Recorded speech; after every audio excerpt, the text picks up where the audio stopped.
요한계시록 3장 1절부터 6절까지 말씀. 할렐루야. 아멘. 우리는 계속해서 이 계시록에 등장하는 일곱 교회에 대해서 말씀을 나누고 있습니다. 오늘은 4대 교회에 대한 말씀을 함께 나누고자 합니다. 여러분, 우리 타락한 인간에게 하나님께서 내리신 가장 가혹하고 비참한 형벌은 아마 죽음일 것입니다. 이제 죽지 않을 수도 있다라는 그것이 이제는 타락한 이후에 반드시 죽는다로 바뀌게 된 것입니다. 그래서 죽음은 살아있는 사람이나 또 죽은 사람 모두에게 비참하고 허무한 것이죠. 아무리 사랑하는 사람이라 할지라도 죽고 나면은 함께 할 수 있는 시간은 고작 한 사흘 이 정도밖에 되지 않습니다. 내 곁에 그 정도밖에 머물지 못할 뿐이죠. 이것이 죽음의 비극이고 죽음의 저주입니다. 그런데 이런 죽음만큼 비참한 것이 또 있습니다. 아니, 어쩌면은 죽음보다 더 비참한 것이다라고 할 수 있는 것이 있는데, 그것이 뭐냐면 저는 이제 그 식물인간으로 사는 것, 식물인간이 그것이다라고 생각합니다. 살아있다 말은 하지만은 또 온전히 살아있다라고 말할 수 없는 그 상태가 식물인간의 상태입니다. 물론 이제 이 식물인간은 뇌사 상태와는 조금 달라서 깨어날 가능성이 아주 희박하게나마 존재한다라고 그렇게 하지만은 식물인간인 사람이 다시금 회복되어서 정상으로 돌아오는 이것은 뭐 드라마에서나 가능한 것 같습니다. 그야말로 언제 깨어날지 기약을 할 수 없는 상태로 지내는 것이죠. 그것이 뭐 1년이 될 수도 있고 10년이 될 수도 있는 것입니다. 이 얼마나 비참하고 불행한 상황입니까? 그런데 이런 비참하고 이 불행한 상황이 사람에게만 일어나는 현상인가? 만일 교회가 살아있으나 살아있다는 증거를 보이지 않는다. 그렇다면은 그 또한 엄청난 비극이다라고 말할 수 있습니다. 만약에 교회가 1년이 지나고 2년이 지나도 그 교회를 통해서 구원받는 영혼이 없다. 그 교회의 성도들의 삶에는 변화가 일어나지 않고 예배에는 그 성령의 불과 성령의 임재가 나타나지 않고 그야말로 그냥 모였다가 그냥 흩어지는 정말 생명 없는 교회의 모습. 우리 주님께서 말씀하신 내 마당만 밟을 뿐이다 라고 말하는 그런 교회, 그런 교회는 그야말로 유명무실한 교회입니다. 이름은 있으나 전혀 열매가 없는 교회, 이것이 바로 오늘 본문에 나타나는 4대 교회의 모습입니다. 예수님께서는 이런 4대 교회를 향해서 말씀하십니다. 내가 내 행위를 아노니 네가 살았다 하는 이름은 가졌으나 죽은 자로다. 살았다 하는 이름은 가졌으나 죽은 자다라고 그렇게 책망을 하십니다. 그런데 이 4대 교회가 또 완전히 죽었다라고 말할 수 없는 것은, 도무지 이제는 도저히 회생 불가능하다라고 말할 수 없는 것은 오늘 2절에서 보는 바와 같이 너는 일깨어 그 남은 바 죽게 된 것을 굳게 하라. 주님이 그렇게 말씀하십니다. 그리고 4절에서 보는 바와 같이 그러나 4대에 그 옷을 더럽히지 아니한 자 몇 명이 내게 있다라고 그렇게 말씀하십니다. 이제 심지가 다 타서 서서히 불꽃이 꺼져가는 촛불과 같은 그 교회, 마치 식물인간과 같이 회생의 가능성이 거의 희박한 교회가 4대 교회였던 것입니다. 근데 이 4대 교회는 여러모로 볼 때 이 시대의 교회들과 많이 닮아 있습니다. 그리고 앞으로는 뭐 더 좀 이 안 좋은 전망들이 나오고 있는 게 무엇입니까? 이 4대 교회와 같은 그런 교회들이 더 많아질 것이다 라는 것이 많은 사람들이 하는 안타까운 전망입니다. 그러면은 여러분, 우리 한특교회는 이런 예수님의 평가에서 자유로울 수 있습니까? 오늘 우리는 4대 교회가 죽어가고 있었던 그 원인을 생각하면서 이제 어떻게 다시 회복할 수 있는지를 살펴보며 또 우리에게 은혜와 우리에게 도전의 시간이 되는 귀한 시간이 되길 바라겠습니다. 자, 먼저 사대교회가 죽어가는 원인을 좀 한번 생각해 보고 싶습니다. 그것은 먼저 사대교회는 이 과거에 대한 집착이 있다라는 것이죠. 과거에 대한 집착을 들 수 있습니다. 사실 이제 사대교회는 이 사대라는 지역 도시 안에 세워졌기 때문에 결국에는 그 교회가 도시의 흥망성쇠와 그 운명을 함께 했습니다.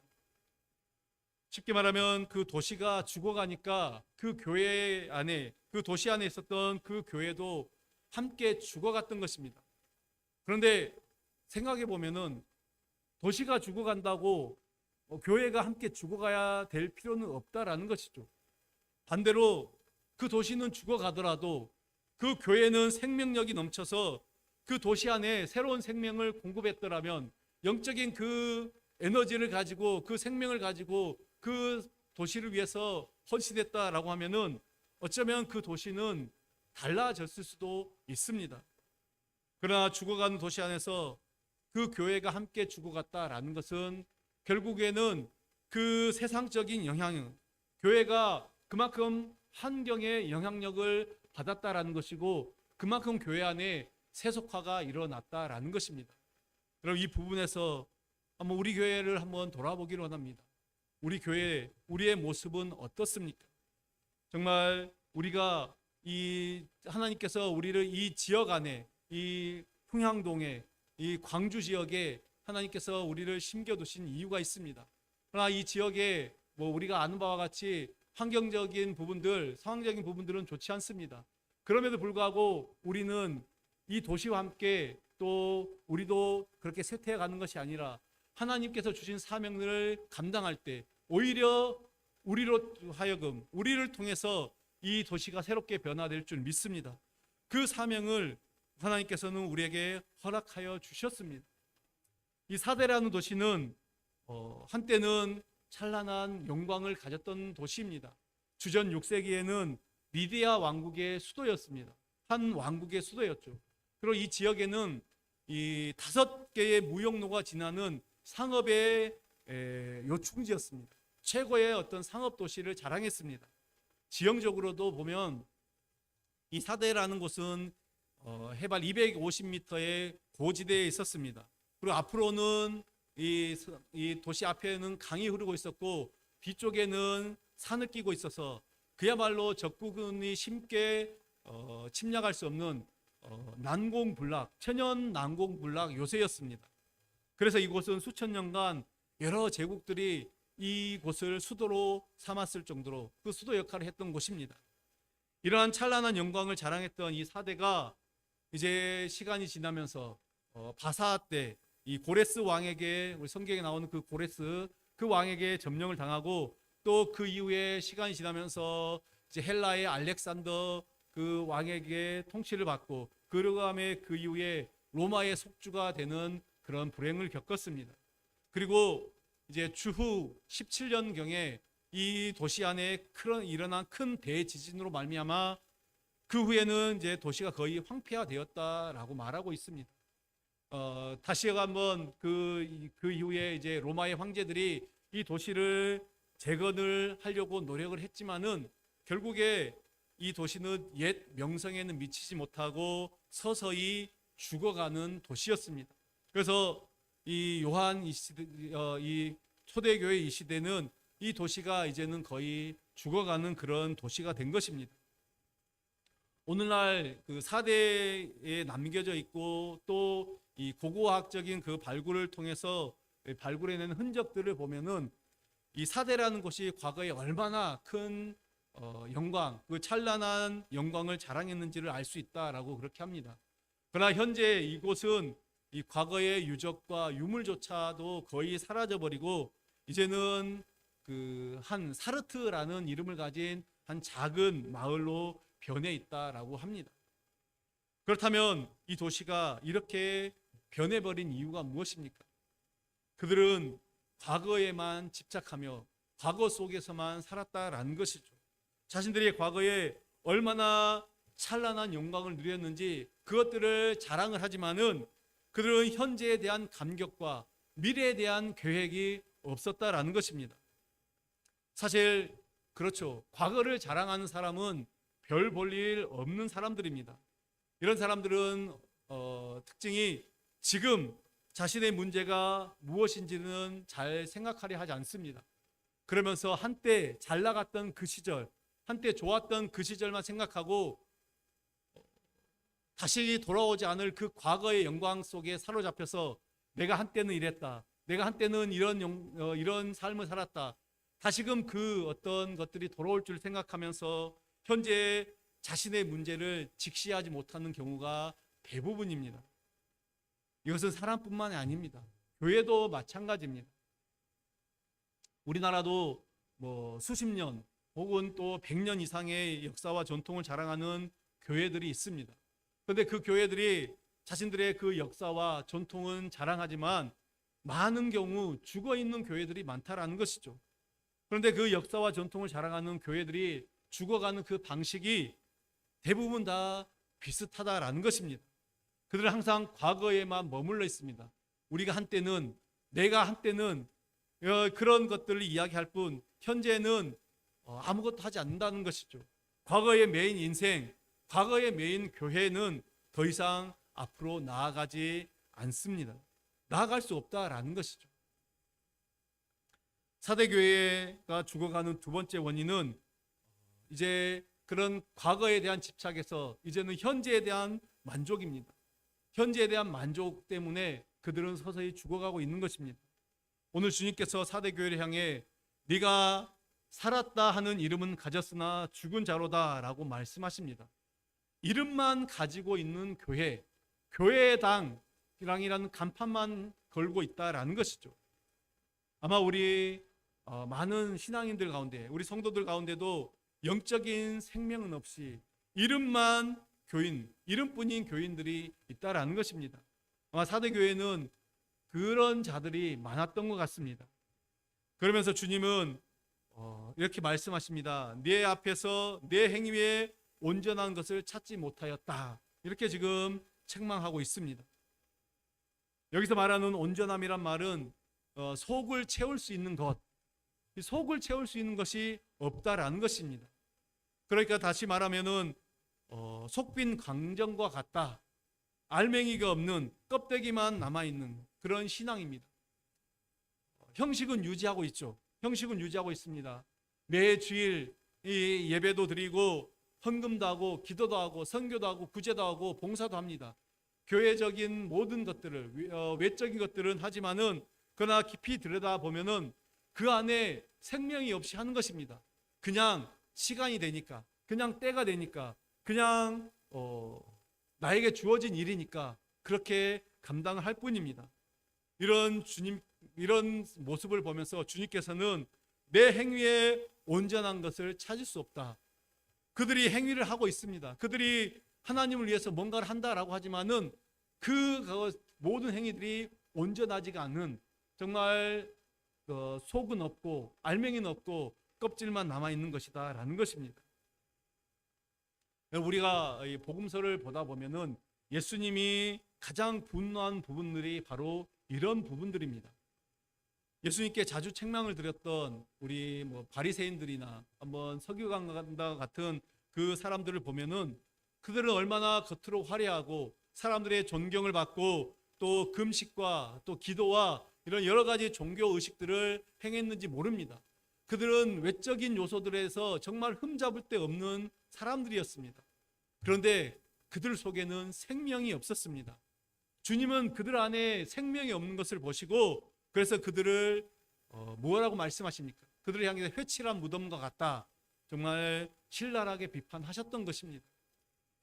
오늘날 많은 신앙인들의 모습이 이와 같다라는 것을 우리는 다 느끼고 계실 것입니다. 예수 믿는 그 모양은 남아 있습니다. 경건한 복장, 경건한 모습으로 이 예배당에 와서 예배를 드리고 있습니다. 찬양도 열심히 하고 기도도 합니다. 그러나 그 속에 생명이 없다라는 것이죠. 그런데 더 큰 문제가 있습니다. 그것은 뭐냐? 그렇게 하면서도 자기 안에 생명이 없다라는 사실, 그 사실조차 깨닫지 못하고 있습니다. 내 안에 생명이 없다라는 것을 깨닫지 못하기 때문에 자신이 하는 것이 다 괜찮다, 옳다 그렇게 생각하는 것입니다. 이미 삼손의 모습과 마찬가지죠. 삼손이 어떻습니까? 이미 자신에게서 하나님이 떠나셨는데 그것을 깨닫지 못하고 여전히 자신에게 능력이 남아있다라고 생각한 것이죠. 그러면서도 이만하면 됐다. 나는 신실한 신앙인이다.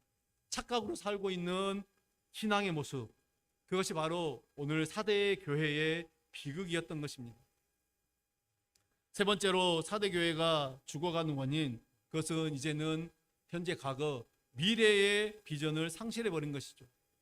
이것은 현재에 만족하며 현상 유지에만 급급했던 교회의 필연적인 결과, 당연한 결과입니다. 교회가 현상 유지에만 몰두했다면 그 교회는 이미 죽은 것이다. 이것은 교회 성장학자들이 이구동성으로 하는 말입니다.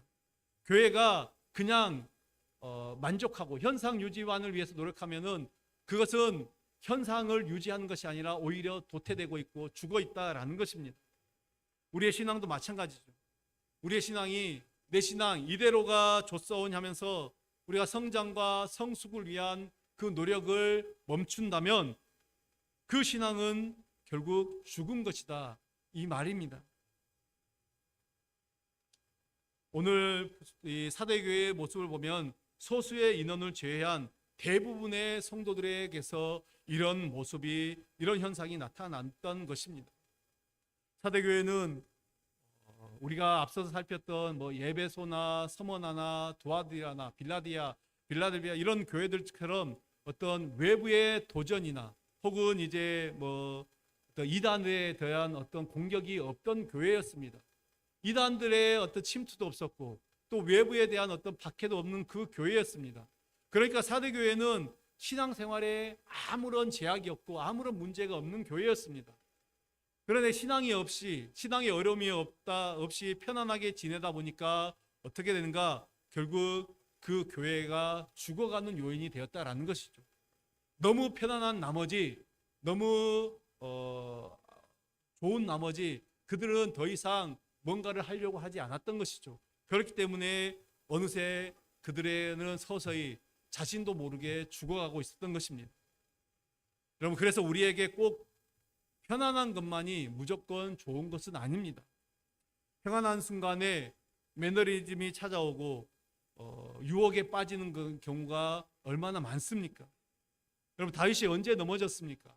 그가 사방의 모든 위협들이 제거되고 이제 평안히 궁에서 거할 때 그가 유혹이 찾아와서 넘어지게 되었습니다. 솔로몬이 타락하게 된 것이 언제입니까? 하나님이 주신 모든 부와 명예와 권력, 그 모든 것들이 정점에 이르렀을 때 그는 그 평안한 상태에서 그는 타락의 길을 걷게 되었습니다. 그래서 C.S. 루이스는 이런 말을 남겼습니다. 지옥으로 가는 길은 결코 벼랑이 아니다. 지옥을 향한 길은 밋밋한 내리막길이다. 사람들은 그 길을 기분 좋게 걸어간다. 기분 좋게 걸어가는 것, 평안함으로 가는 것, 그 길이 곧 지옥으로 가는 길이다. 평안의 길은 결국에 그 끝이 지옥에 다다를 수밖에 없다라는 것입니다. 그러나 반대로 천국을 향해 가는 길, 여러분, 수많은 역경과 고난과 환난이 있습니다. 성경이 분명하게 이것을 우리에게 말씀하고 있습니다. 그러나 우리가 그 환난, 그 역경, 그것이 힘들고 그것이 귀찮고 그것이 어렵다고 그 길을 외면하고 그 앞에서 돌아서고 다른 길을 찾게 된다라고 하면 우리는 다른 그 길 끝에서 결코 천국을 만날 수 없습니다. 이렇게 사대교회는 과거에 집착했고 또한 현실에 안주하려 했고 미래에 대한 어떤 꿈을 상실했기 때문에 결국은 교회가 죽어갈 수밖에 없었습니다. 그런데 우리 주님께서는 이런 사대교회를 아주 내치지 않으셨습니다.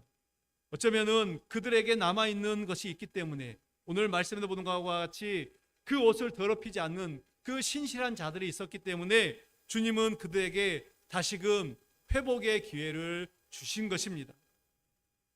사대교회를 향한 주님의 회복의 메시지는 무엇입니까? 오늘 2절과 3절을 한번 보겠습니다. 2절과 3절을 같이 한번 다시 봉독하겠습니다. 너는 일깨어 그 남은 바 죽게 된 것을 굳건하게 하라. 내 하나님 앞에 내 행위에 온전한 것을 찾지 못하였노니 그러므로 네가 어떻게 받았으며 어떻게 들었는지 생각하고 지켜 회개하라. 만일 일깨지 아니하면 내가 도둑같이 이르리니 어느 때에 내게 이르는지 네가 알지 못하리라. 아멘. 오늘 2절 3절에 보면은 지금 5가지의 명령이 등장합니다. 2절에 보면은 일깨라, 일깨어라고 말하고 있죠. 일깨어라, 깨어라 라는 것이죠. 깨어나라. 그 다음에 두 번째는 굳건하게 하라 라는 것입니다.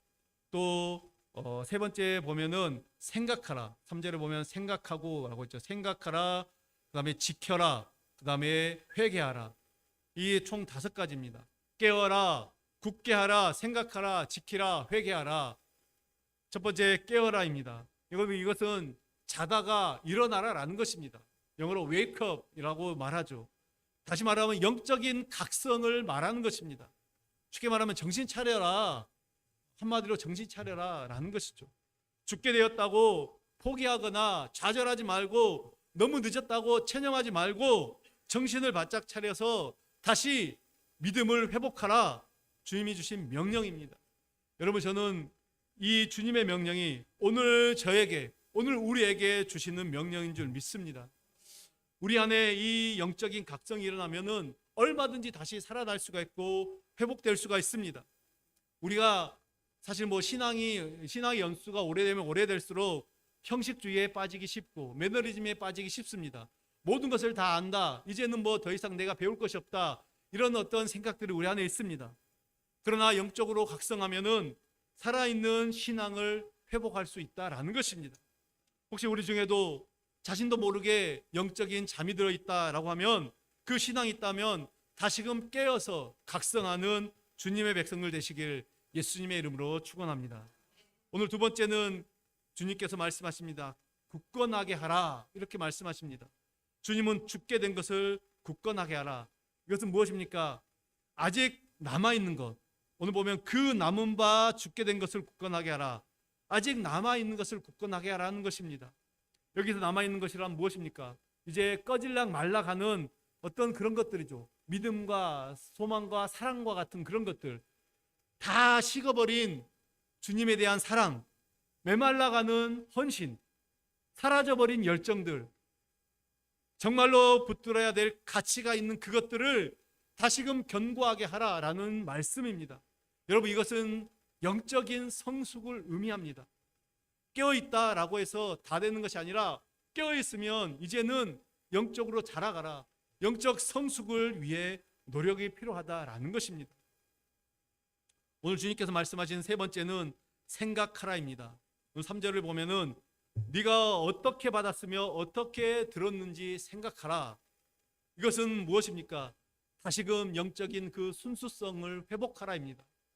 처음 주님을 뜨겁게 만났을 때 그 순수한 감격과 그 열정, 그것을 생각하라, 그것을 기억하라입니다.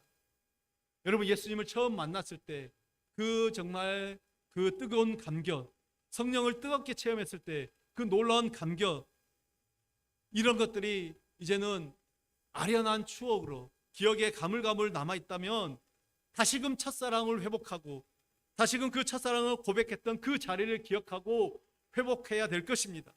다시금 영적인 순수성을 회복하는 우리 모든 성도님들 되시길 바랍니다.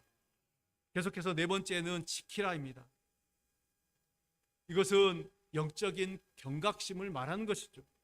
우리가 붙잡아야 될, 우리가 반드시 붙잡고 가야 될 그 신앙의 모습, 그 신앙의 모습을 계속해서 유지해 가라라는 것입니다. 어느 순간 정말 우리가 뜨겁게 붙잡았던 모든 것들을 하나씩 하나씩 놓고 갈 때가 있습니다. 앞서 설명했듯이 사대는 이 도시 자체가 이 천연 난공불락의 요새입니다. 그래서 그들은 결코 자신들은 외부 세력에 의해서 점령을 당하지 않는다, 어떤 그런 자신감, 어떤 그런 오만함이 있었습니다. 그래서 도시를 지키는데 안일하게 대응하는 부분도 분명히 있었습니다. 그러다가 기습을 당하게 되고 이 도시는 2번이나 점령을 당한 적이 있습니다.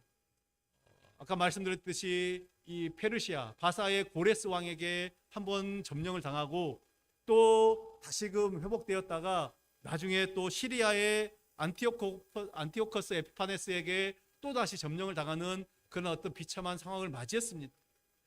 이만하면 됐다, 이 정도면 됐다, 이런 안일함이 그들을 결국에는 멸망으로 이끌었던 것입니다. 여러분, 우리도 마찬가지입니다. 우리의 신앙, 내가 이만하면 됐다, 이 정도 하면 됐다라는 생각하는 순간 원수 사탄에게 우리는 공격을 받게 되어 있습니다. 내 신앙의 자리, 하나님과 그 만남의 자리를 견고하게 해야 됩니다. 매일매일 그것들을 유지하라라는 것이죠. 지키라는 것입니다.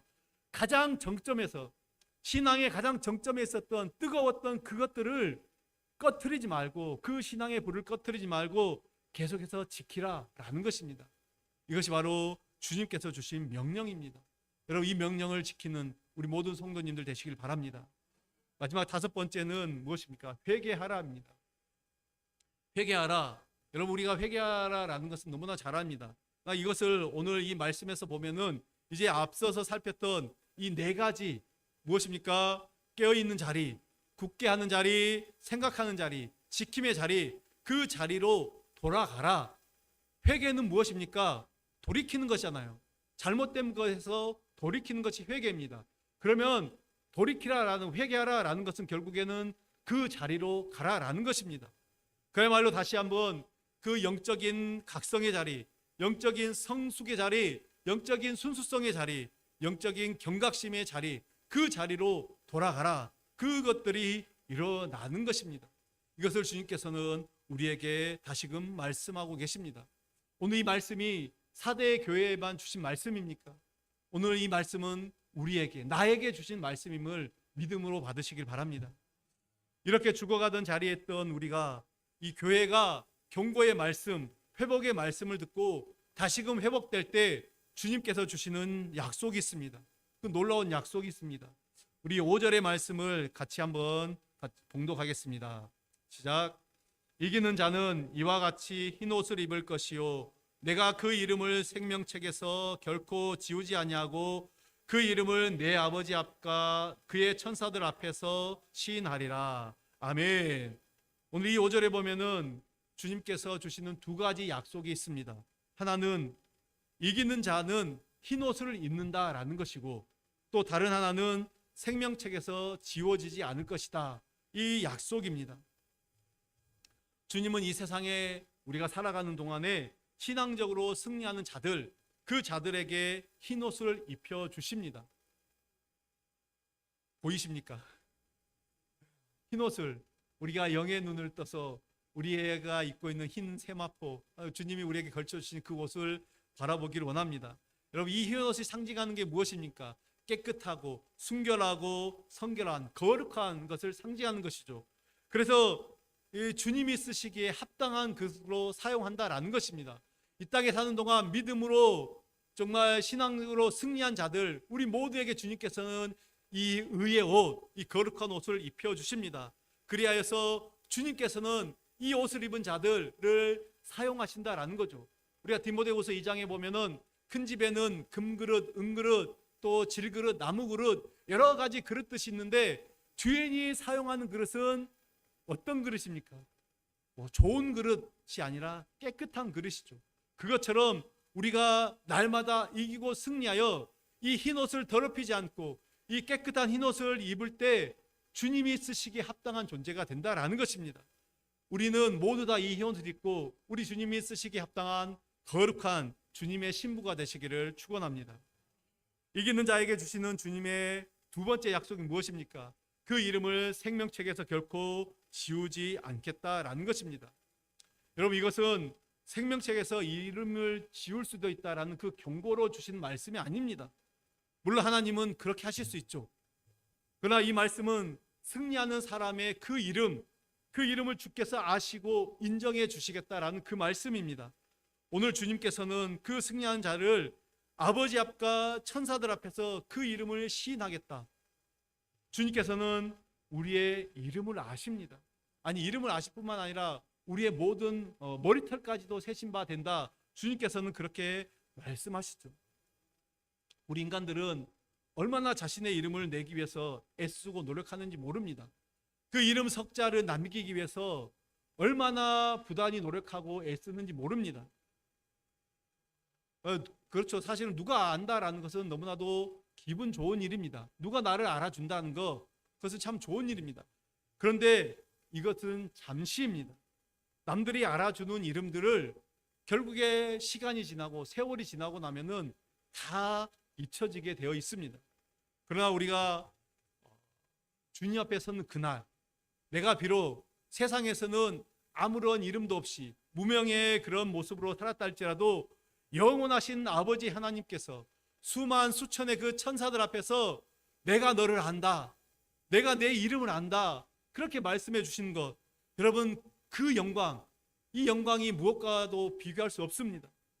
그러나 주님께서 만일 그 마지막 날에 도무지 내가 너를 알지 못한다, 내게서 떠나가라, 지옥으로 떨어져라 라고 말씀하신다면 그것만큼 비참한 것이 어디에 있습니까? 이제 말씀을 마무리하겠습니다. 오늘 이 4대 교회를 포함한 요한계시록에 나오는 모든 교회들의 그 7교회에 보낸 편지는 어쩌면 보면 예수님의 중간 평가입니다. 다시 오실 예수님이 오시기 전에 이제 너희들이 이런 모습이 있으니 다시금 각성하고 회개하고 돌이키고 다시금 주님을 바라보라. 어떻게 다시 한번 기회를 주십니다. 그렇기 때문에 어쩌면 다행입니다. 왜냐, 아직은 기회가 있다라는 것이죠. 주님은 그 칭찬을 통해서 교회들이 더 많은 신앙의 열매들을 맺기를 원하십니다. 때로는 주님은 책망을 통해서 그들이 다시금 돌이키고 회개하기를 원하신다라는 것입니다. 따라서 7교회에 주시는 모든 경고와 책망의 말씀은 오늘 지금 나에게, 오늘 우리에게 주시는 말씀인 줄로 믿습니다. 그래서 이 말씀들을 우리가 기억하면서 이 말씀들 앞에서 내가 나아가야 될 바, 우리가 해야 될 바가 무엇인지를 배우고 깨닫는 우리 성도님들 되시기를 간절히 축원합니다. 죽은 것이나 다름없는 4대 교회를 예수님은 포기하지 않으셨습니다. 오히려 그들을 살리시기 위해서 그들이 어떻게 하는지 친절하게 주님께서는 알려주십니다. 우리 주님은 택하신 백성들을 결코 포기하지 않으십니다. 우리 스스로는 우리를 포기합니다. 우리 스스로는 자신을 포기하고 모든 것들을 놓아버릴 때가 있습니다. 그러나 주님은 한 번도 우리를 포기하지 않으십니다. 주님이 포기하시는 영혼은 없습니다. 주님은 언제나 우리가 다시 일어날 기회를 주십니다. 오늘 4대 교회를 포기하지 않고 그들을 다시 살리시길 원하시고 다시 살아날 방법을 말씀하신 그 주님께서 오늘 이 자리에 있는 우리 모두를 살리기를 원하십니다. 다시 한번 우리의 신앙, 우리의 믿음을 돌아보며 오늘 4대 교회에 주시는 이 책망과 경고와 또한 이 약속의 말씀을 우리 마음에 새기며 붙잡고 살아가는 우리 모든 성도님들 되시기를 예수님의 이름으로 간절히 축원합니다. 기도하겠습니다. 하나님 아버지 감사합니다. 오늘도 주의 백성들을 사랑하시고 우리에게 귀한 하늘의 말씀을 들려주시니 감사합니다. 하나님, 오늘 우리에게 주신 이 말씀을 우리의 마음에 새기며 기억하기를 원합니다. 4대 교회를 향한 주님의 그 경고의 말씀, 그들이 그 말씀을 기억하고 그 말씀을 들을 때 그들이 살아날 수 있지만 그 말씀을 외면하며 그 말씀을 버릴 때에는 결코 회복될 수 없고 살아날 수 없음을 기억하고, 하나님 아버지, 이 말씀이 오늘 나에게, 오늘 우리 교회에게 주시는 생명의 말씀임을 기억하는 우리 모든 주의 자녀들 될 수 있도록 인도하여 주시옵소서. 그래 다시 한번 하나님, 우리 교회가 주님 앞에서 아름답게 살아나고 회복되는 놀라운 은혜를 부어 주시옵소서. 예수님의 이름으로 기도드립니다. 아멘.